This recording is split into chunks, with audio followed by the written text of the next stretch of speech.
Steeds vaker gebeuren er via social media ongelukken en worden er mensen gepest.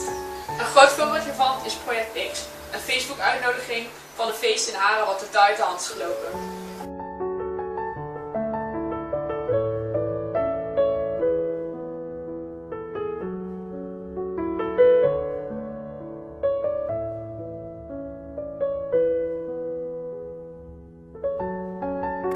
Ook worden er veel kinderen gepest en buitengesloten.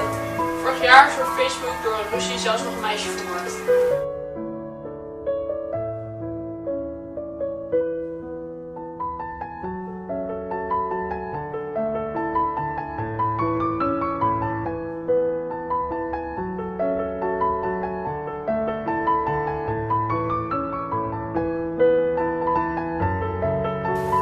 Wij vinden dat er meer beveiliging moet komen op social media, Zodat deze dingen meer voorkomen kunnen worden. Dus social media, ga er veilig mee om.